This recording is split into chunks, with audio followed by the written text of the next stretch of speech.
How is misconceptions? Türkçe. Ha? Yanılgı. Yanılgı mı?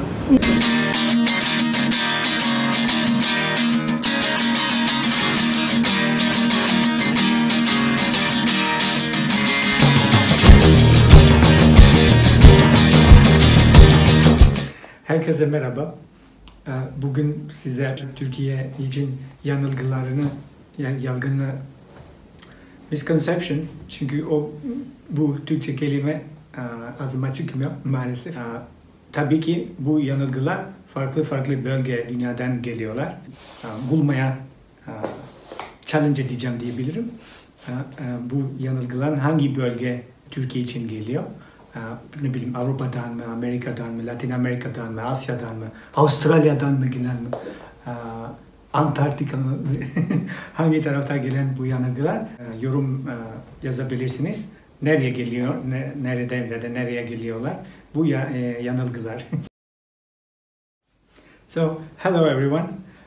The first misconceptions which I also had before coming to Turkey is about meat and the consumption of meat in Turkey. Birinci yanılgı, Türk insanlara her zaman ya da her gün evde et hazırlıyorlar, et yapıyorlar, ne bileyim döner, kebaplar. Geldikten sonra bütün bu çeşitlerin adını ezberledim.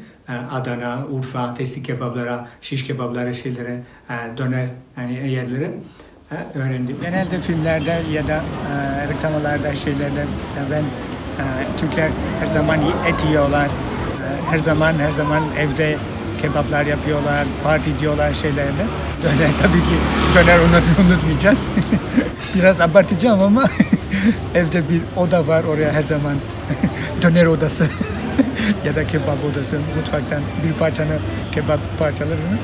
Ama burada geldikten sonra %80, %90 her zaman dışarıda lokantalar, mağazalar kebap yiyorlardı.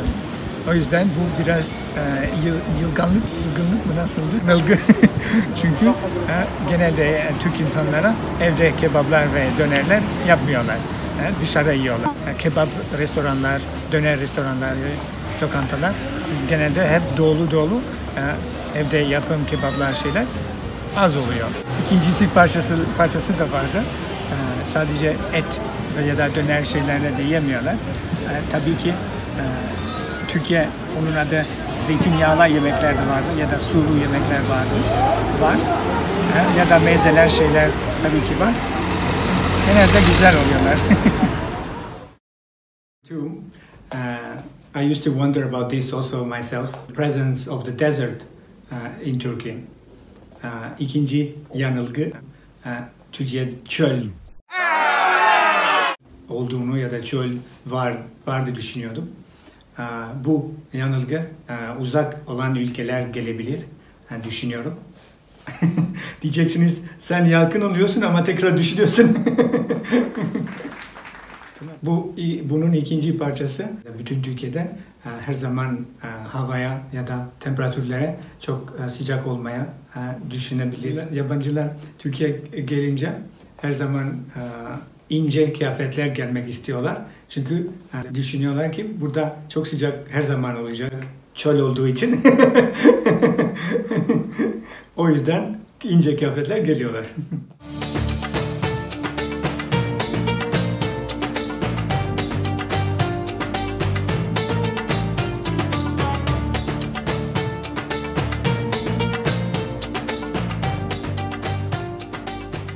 Evet. Gördüğünüz gibi şemsiyenin altındayım. Neden diyeceksiniz? Çünkü Türkiye'de sadece sıcak, normalde insanlar düşünüyorlar ya da çöl olduğunu düşünüyorlar ya da çöl var, büyük çöl var düşünüyor olabilir ama bu gerçekten çok uzak. Gerçek bunu çok uzak duruyor. Hiç soğuk olmayan yerler ya da yağmurlu olmayan yerler düşünüyoruz. Ama Türkiye'de bunun çok karşıda oluyor.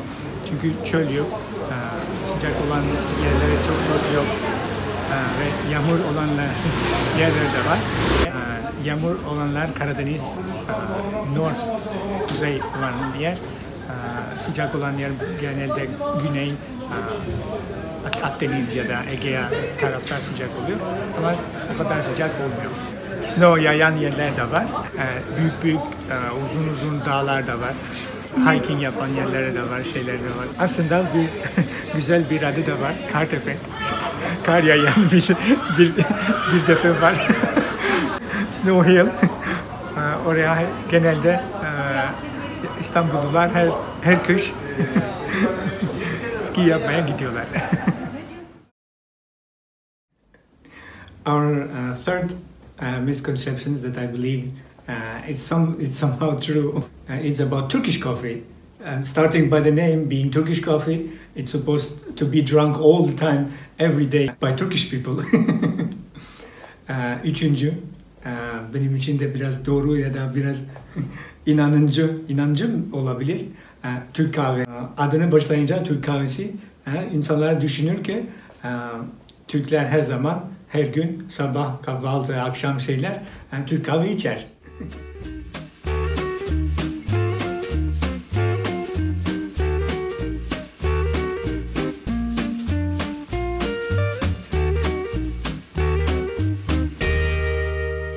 Ben bir kahve içmeye çok sevince bu saklayan yerleri bulmaya çalışıyorum. Çok güzel olanlar. Bak arkamda ne var? Çok güzel dolu yaşayan çiçekler. Burada bir kahve var. Tabii ki üstte çay yazıyor. Kahve. Latte İtalyan şeyler. Biz yabancılar zannediyoruz ki Türkiye ya da Türk insanlara sadece kahve içiyorlar. Türk kahve diye bahsettiğim gibi eski video. Ama genelde ya da doğru nasıl? Çay burada. Normalde Türk insanlara Türk kahvesi çok içmiyorlar. Ben çok içmiyorlar. Bazen içiyorlar. Ama Türkiye en içtiğim içecek çay. Ve o kadar içiyorlar ki dünyadan en çay içen ülke Türkiye. Bu videonu hazırlayınca eşimle beraber bir tartıştık. Dünyadan en çay içen insanlar kim? Ya da en çok çay içen ülke hangisi? Ben diyordum İngiltere'de. Benim bildiğime kadar İngiltere ya da İngiltere insanlar çok çay içen. Ama eşim diyordu hayır Türkler en çok çay içen insanlar Türkler. Sonra iddia yaptık. Tabii ki ben kaybettim bu sefer de. Eşim kazandı. Türkler dünyadan en çay içen insanlara. Tabii üçüncü ya da dördüncü ya da ikinci İngiltere'de geliyordu. Diyeceksiniz iddia neydi? Bir akşam yemeği çok güzel kim hazırlayacaktı? Ama iddiamız oydu. Tabii ki ben hazırlayacağım çünkü iddianı kaybettim.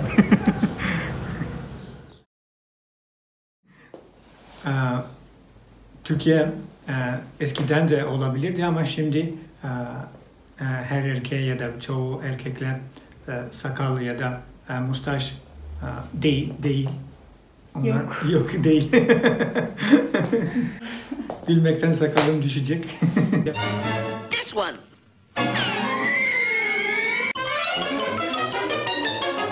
Genelde Türk erkekler bıyık çok bırakmıyorlar.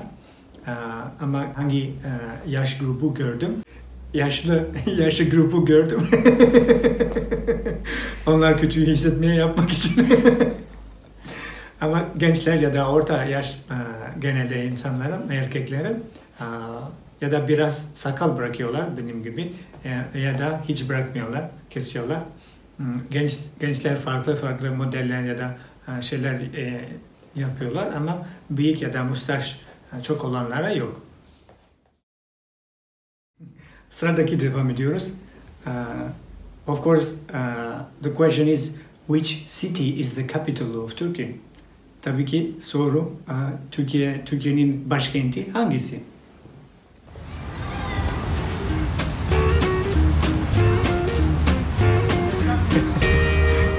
Evet izlediğiniz gibi yabancılar için önceden konuştuk. Dedik ki Türkiye çok çöl olduğunu, gördüğünüz gibi burada çok orman gibi bir yer. Yeşillik çok güzel. Önceden de dedim Karadeniz tarafta bölge çok yeşil, çok çaylı. Çok yeşillik var. Akdeniz ve Ege Denizi çok zeytinyağı şeyler meşhur olanlar. Tabii ki sahil diyecektim. Sahil olanlar yerleri de var. Akdeniz ve Ege'de. Yüzmeye şeylere çok güzel.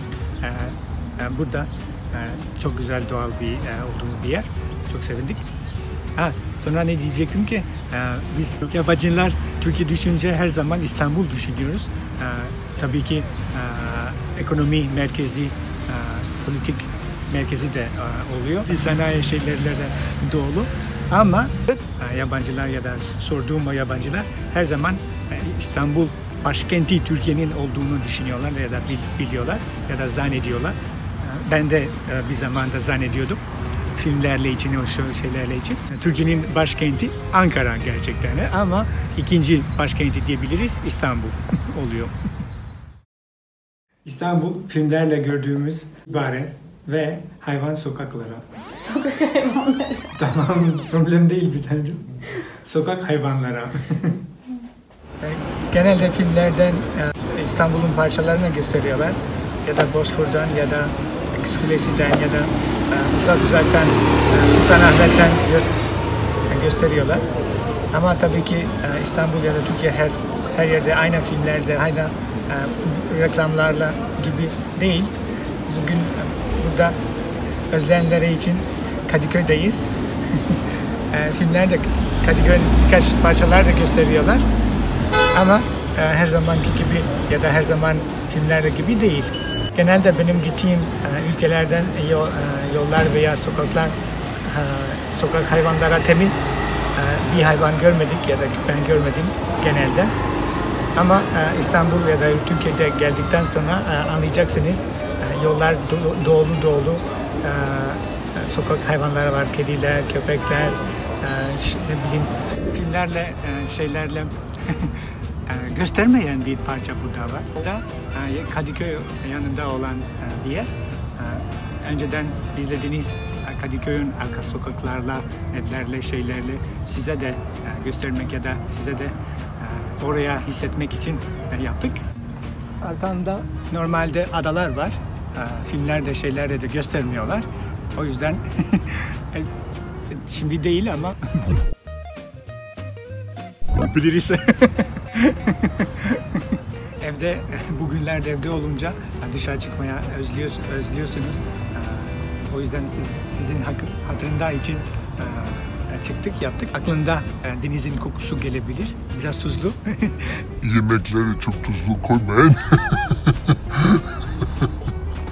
Umarım beğendiniz ve yorumlar yapmaya ve like etmeye unutmayın.